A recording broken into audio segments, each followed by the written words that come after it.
আসসালামু আলাইকুম।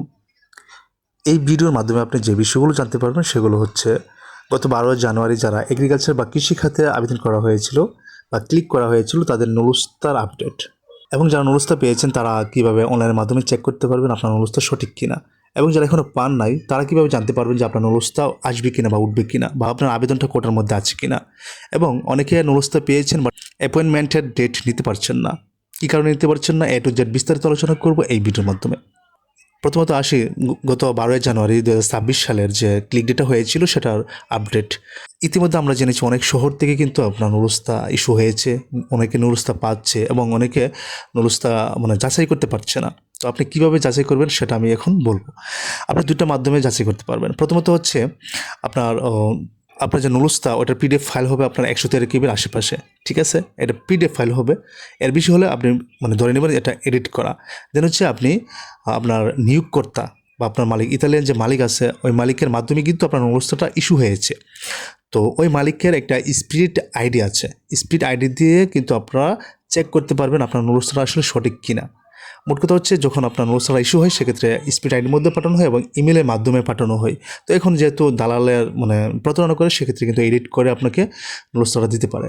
তো এই জন্য আপনি আপনার মধ্যস্থকারীকে বলবেন যে আপনার মালিকের বা নিয়োগকর্তার স্পিড আইডি দিয়ে চেক করে আপনাকে যেন নুলুস্তাটার ছবি ওটা পাঠায়।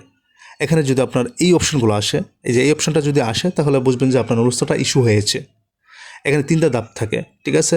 এই ধাপগুলো এই যে দেখুন, এই ধাপগুলো প্রথমত হচ্ছে আপনার আবেদনটা সফলভাবে হয়েছে, দ্বিতীয়ত হচ্ছে আপনার প্রেফারদের মধ্যে একটা যাচাই বাছাই চলতেছে, তৃতীয়ত হচ্ছে আপনার এটা ইস্যু হয়ে গিয়েছে।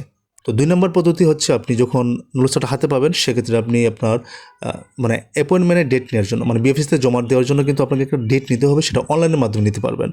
তো সেটা হচ্ছে বিএফএসের যে অফিসিয়াল ওয়েবসাইট আছে ওইখানে গিয়ে আপনাকে আপনার পাসপোর্টের যে তথ্যাদি আছে ওইগুলো দিতে হবে। তো কীভাবে অ্যাপয়েন্টমেন্টের ডেট নিতে হয় সেটা নিয়ে আমি একটা আলাদা ভিডিও বানাবো, ইনশাল্লাহ আপলোড করবো, সেটা আপনি দেখবেন ইনশাল্লাহ। তো আপনার পাসপোর্টের তথ্যাদি দেওয়ার পর একটা পর্যায়ে আসবে যে নুলুস্তা পিডিএফ ফাইল আপলোড করার জন্য। যদি আপনার নুলুস্তার সঠিক হয় সেক্ষেত্রে আপনি পেমেন্টের অপশন পাবেন। পেমেন্টের অপশন পাওয়ার পর আপনাকে ডেট দেওয়া হবে। যদি আপনার নুলুস্তার সঠিক না হয় সেক্ষেত্রে কিন্তু আপনি ওই অপশনটা পাবেন না। হ্যাঁ, পেমেন্টের অপশন পাবেন না। এই যে এরকম একটা লেখা আসবে, তো এই লেখাটা আসলে বুঝবেন যে আপনার নুলুস্তাটা ভুয়া ছিল। তো এই দুটো পদ্ধতিতে আপনি জানতে পারবেন যে আপনার নুলুস্তাটা আসলে সঠিক কিনা। তো তারপর আসি আপনি নুলুস্তা পাবেন কিনা বা আপনার আবেদনটা কী পর্যায়ে আছে।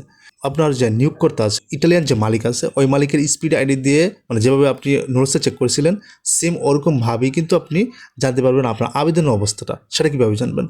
তো আপনার যে আবেদনের অবস্থাটা বা আপনি নুলুস্তা পাবেন কিনা বা আপনি কোটার মধ্যে আছেন কিনা, আপনার যে রিসিভতা আছে ওই রিসিভতার যে নাম্বার, এই যে নাম্বারটা, এই নাম্বারটা দিয়ে কিন্তু আপনি চেক করতে পারবেন আপনার নুলুস্তার ইস্যু হবে কিনা বা আপনি কী পর্যায়ে আছেন। সেটা নিয়ে কিন্তু অলরেডি একটা ভিডিও আপলোড করা আছে, সেই ভিডিও লিঙ্কটা আমি ডিসক্রিপশনে দিয়ে দেবো, ওইখান থেকে আপনি দেখে নেবেন।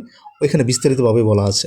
রিসিভতার নাম্বার দিয়ে আপনি আসলে আপনার আবেদনের স্ট্যাটাসটা চেক করতে পারবেন, ঠিক আছে? তো এখন আসি যারা নুলুস্তা পেয়েছেন তারা অ্যাপয়েন্টমেন্টের ডেট নিতে পারছেন কিনা।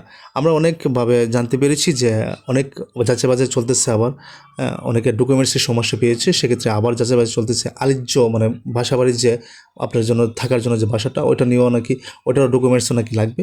তো প্রিফাইলিং করার সময় কিন্তু অলরেডি সব কিছু দেওয়া হয়েছে, কিন্তু এখন আবার নতুন করে তারা কী করতেছে সেটা আসলে কেউ শিওর না, ঠিক আছে? তবে আশা করতেছি যে কিছুদিনের মধ্যে এই বিষয়টাও ক্লিয়ার হয়ে যাবে ইনশাল্লাহ, অ্যাপয়েন্টমেন্টের ডেট নিতে পারবেন। এই 3টা বিষয় নিয়ে কিন্তু আজকের এই ভিডিওটা ছিল। আপনার যদি আরও কোনো কিছু জানার ইচ্ছে থাকে বা আপনার মনে প্রশ্ন থাকে সেক্ষেত্রে আমাকে কমেন্ট করতে পারবেন, আমি রিপ্লাই দেওয়ার চেষ্টা করবো ইনশাল্লাহ। ইতালি সংক্রান্ত সকল কিছুর আপডেট জানতে হলে কিন্তু অবশ্যই এই চ্যানেলের সাথে আপনাকে যুক্ত থাকতে হবে, তাই চ্যানেলটিকে সাবস্ক্রাইব করে সাথে থাকবেন।